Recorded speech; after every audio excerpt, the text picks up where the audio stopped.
slavery. I want to take a listen for myself.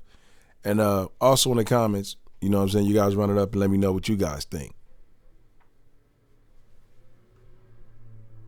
Show, a guest shocked the table by arguing in part that slavery in America can't just be blamed on one race, and that museums put too much focus on the role of white people who participated in that terrible institution. And now tonight, that same argument is being pushed by the President of the United States. Donald Trump says that one of the reasons for his crackdown on Smithsonian Museums is, quote, everything discussed is how bad slavery was. What we try to do on this program is create a platform for discussion and debate that reflects the very real differences that exist in this country. It's what echo chambers in our society fail to do, frankly. But on this topic, it's important to say objectively, slavery was indeed bad. It was evil, the nation's original sin. And it is impossible to understand the true history of this country without fully grappling with slavery's impact. Simply because of their birthplace and the color of their skin, the bodies and spirits of Black men, women, and children were exploited for profit and power. They were forced onto ships, bound by shackles and collars that ripped off their skin. One older man described it as iron entering our souls. Some chose to jump into the waters infested with sharks rather than feel that iron. Now, once they arrived on this very soil, they were forced to work by way of the whip, despite being starved, sleep-deprived, threatened, tortured, physically and psychologically. They were auctioned off, humiliated, fearful, and separated from their families and their children. Black women and girls were raped and sexually assaulted. Many were brutally murdered and mutilated. Now, this endured for decades, centuries. And even in the places where slavery was not legal, institutions from our banks to universities were built on enslaved labor in both the North and in the South. And for many of the white Americans who did not personally own slaves, they benefited from a caste system that concentrated wealth and political power in their hands. So, when we acknowledge the existence of Black people who operated George Washington's Mount Vernon or the Black hands that built the White House, we are acknowledging the existence, the perseverance, and the contributions of the souls that white supremacy sought to erase. Those people built families, they developed a culture, they were the keepers of the faith, cultivators of community. And they are the ones who deserve credit for forcing America to rid itself of the stain of slavery. Now, all of this information, these stories are from the Smithsonian's African American History Museum. And I share this not as a lecture for you, but as a lesson. America, the superpower, is largely possible only because of the superpowers of people who went lifetimes without the same rights of generations who were boosted from their backs. True history should include everything.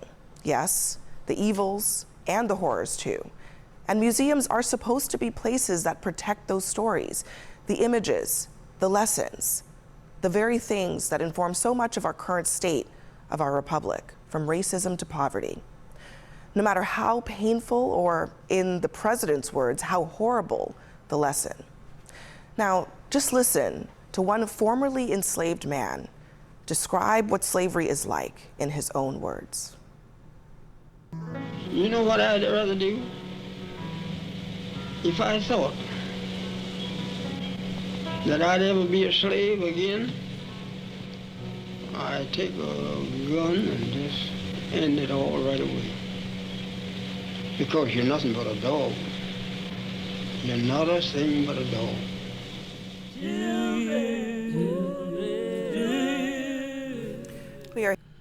So this is where all the topics of reparations and all that stuff is coming in from. It stems from this. And that's why I said this stuff is like, these are like touching topics. Because at the end of the day, we all know, man, the Englishmen went everywhere, and man, everywhere they went, it was some chaos. God damn it, even in Hawaii and Maui, shit, you know, they brought guns out there. So it's like, man, sometimes I get tired of watching movies and shit about slavery. I ain't gonna even lie, sometimes I quit watching that shit. And not only that, like, you know, I started watching it, and every movie I watched, you know, the first thing you hear is, here come the Pale Man. You know, so, yeah, man, history is fucked up, man. His story, yeah, this shit happened. And, you know, sometimes I think they expect black people to forget about it. But it makes me more mad to see, you know, those who were in slavery, who, you know, who fought through slavery, to see the young generation now. And you can tell they can't be educated on this because of the black on black crime and killing. So, yeah, this shit is touchy, man, you know. Yeah, I mean, but, you know, in the comments, let me know how you feel, what you think. Like I said, this is a no filter channel. Man, I don't get mad. I don't do any of that. I laugh, all right? Here in the studio with our panel, Leah Wright-Rigueur, I was actually surprised to see President Trump basically saying the quiet part out loud, that this review of the Smithsonian is not about even just something vague about reviewing history to make sure that it's fair. He wants to make it so that it talks less about slavery. What does that say to you? Well, I think it's an effort. It's part of a larger effort to both stainwash and whitewash American history, and essentially erase all of the parts and disappear all of the parts that make Americans, that make President Trump uncomfortable, that feel distasteful, that are a reflection of the actual real and horrific parts of our history. And I find it a little ironic. You know, earlier today, as I was listening to some of the commentary, my first thought was, wait a second. I wonder if the president has actually ever visited any of the Smithsonian Museums. And then I remembered that in 2017, he actually took a tour of the National Museum of African American History and Culture. Let me just play, actually, what he said during that tour. Listen to this. I had the privilege of visiting the National Museum of African American History and Culture right here in Washington, D.C. It's a new, beautiful Smithsonian Museum that serves as a shining example of African Americans' incredible contributions to our culture, our society, and our history. It also tells of the great struggle for freedom and equality that prevailed against the sins of slavery and the injustice of discrimination. The work and love of the people who helped create such a masterpiece is a testament to the legacy of so many leaders it honors. So was it that he didn't believe what he read from the teleprompter as he recorded that video? What I love about her is she's not loud, you know, she's not, you know, just yelling, and, you know, she's just pretty much relaxed, man, and just having a conversation. It's a debate, I talk, you talk kind of thing, and you let me know how you feel, and you can tell that's what this panel was about right now. But yeah, I remember that speech from Trump in 2017.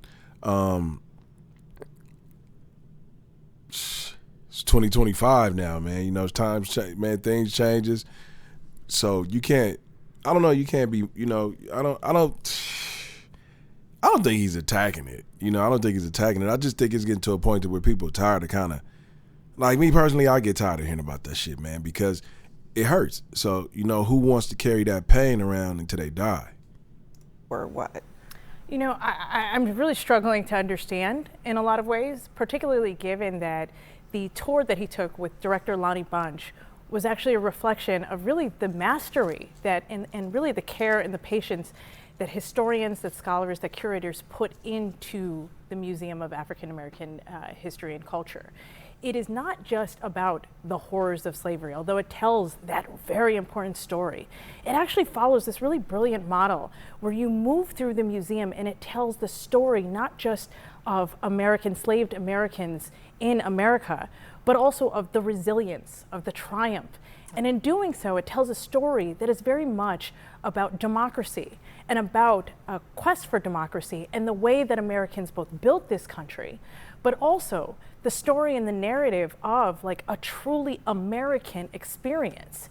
And so for the president, I think, to just simply erase that and push that away tells it, particularly after praising it a few years ago, tells us that this is part of a much larger agenda. This is part of a much larger agenda to erase things that really, I think the country is just refuses to deal with and is really uncomfortable with. He said as much by ending this post with, "This country cannot be woke because woke is broke." He says, "We have to have the hottest country in the world, and we want people to talk about it, including our museums." Why is he equating talking about slavery with woke? Well, look, I think, let me just start this conversation by saying that my personal view is slavery was a reprehensible institution. I agree with your words that it was our original sin. We also fought a war to eradicate it and to get over it as a country. And that was a necessary thing that happened, and a lot of people died, and we did eradicate it, and that's a good thing. I think what he's asking is, in our museums, God damn fly. what defines us? Are we going to be defined by the worst moment or the worst institution or the worst mistake we ever made? Or are we going to be defined by what we've done moving forward to get over it and to become the greatest nation on the earth? But it ain't over. Shit, we still niggas to some of the Englishmen. Like I always tell my son, no matter what you do, you still gonna be nigga. It don't matter. But I got white homies I got mad love for. And yeah. But man, that's just something that we would probably never get over. It's like an abused kid being abused all his life. He gotta seek help to even fight through that type of pain. When you hear what happened in slavery, when you see, and then till this day, man, you still got motherfuckers who call you the ER hard word, but words don't hurt me. I don't give a fuck about that. It's man, at the end of the day, we all got free will. And this is what the world chose to do. So we gotta live in this motherfucker. My belief is that he wants to look at these museums, not because he wants to do away with the idea that slavery occurred, but that he wants to ask a very simple question. Are we going to present ourselves as being exceptional or not?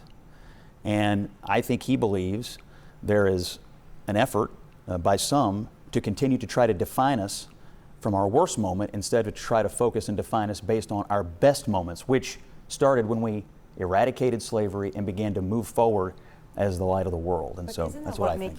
In the comments, do y'all feel like they eradicated slavery? Shit, black people is creating their own slave mentality now. Let's keep that shit a buck. I'm just gonna call a spade a spade. Shit, I'm be honest with you. I ain't even scared of white people. I'm more afraid of my people than I am white people. And that's some fucked up shit to say, but it's the truth.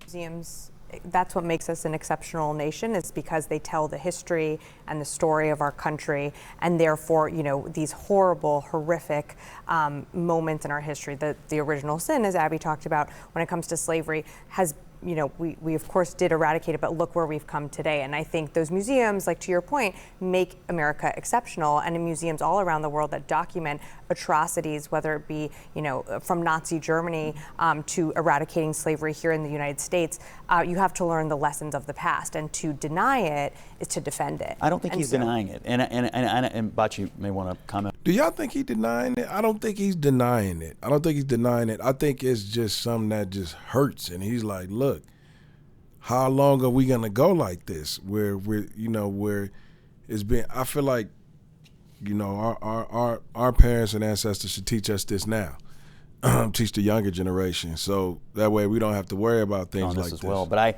I think what he wants to ask is a simple question: as we present our history, are we spending most of our time focused on something terrible?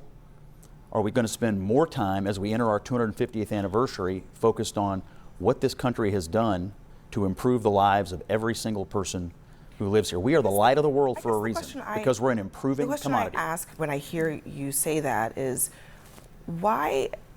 I mean, the idea that slavery happened, it's hard to understand what we've overcome if you don't even talk about what it was. I think that kind of waters down the whole. I don't think anybody is proposing that we ignore that it happened. I don't think that's accurate. I think that the problem is that there are people And Scott used the term a couple of times, and I don't think it was meant with any type of ill intent, but he said, you know, we got over it. And I think that's the problem. I think that there are a lot of people in this country who believe that for some reason we got over it. I mean, the fact is that American chattel slavery is vastly different than what Jillian Michaels and others talk about when they talk about slavery around the world. I mean, the chattel slavery system that we had was extremely transactional. It was actually codified in law, and it was based upon. Man, I want to talk more about the killings in the hood and shit like that. Like, we on to a whole nother generation now, man, and this generation ain't even respecting what slaves did for them. Shit, so when are we gonna start talking about the shit in the community, what's going on? The color and race, as you so eloquently pointed out in your opening. And so not only when you think about that portion of where we are, 26 of our first 30 Supreme Court justices own slaves. The people who are on our money every single day own slaves. United States presidents, members of the United States Congress own slaves. Lehman Brothers, we're not far from Wall Street, own slaves. Brooks Brothers suits that we wear own slaves. So not only are we talking about the epicenter and the foundation of where our country was built, we have to acknowledge that. But even more importantly, and this is where I believe that Scott and I can find agreement on this issue. Breon and Megan Walker, two of my best friends in the world, their dad was the first African-American SGA president at the University of South Carolina, right? He was an exec at IBM, but he was one of the first, right? We're still talking about first that emerged and stood on those shoulders. I tell the story often about my mom and dad. My mom helped desegregate high schools. In Hamilton High School in Memphis, Tennessee, my dad shot in the Orangeburg Massacre. This is a part of my story. This isn't some faint, distant history. Yeah. And so the reason I bring that up is because I think that American exceptionalism talks about the fact that black folk help, enslaved folk help build this country for what it is. Mm-hmm. They built Washington, D.C., but all of us are around this table. Abby, myself, all of us, not just Abby and myself, all of us are around this table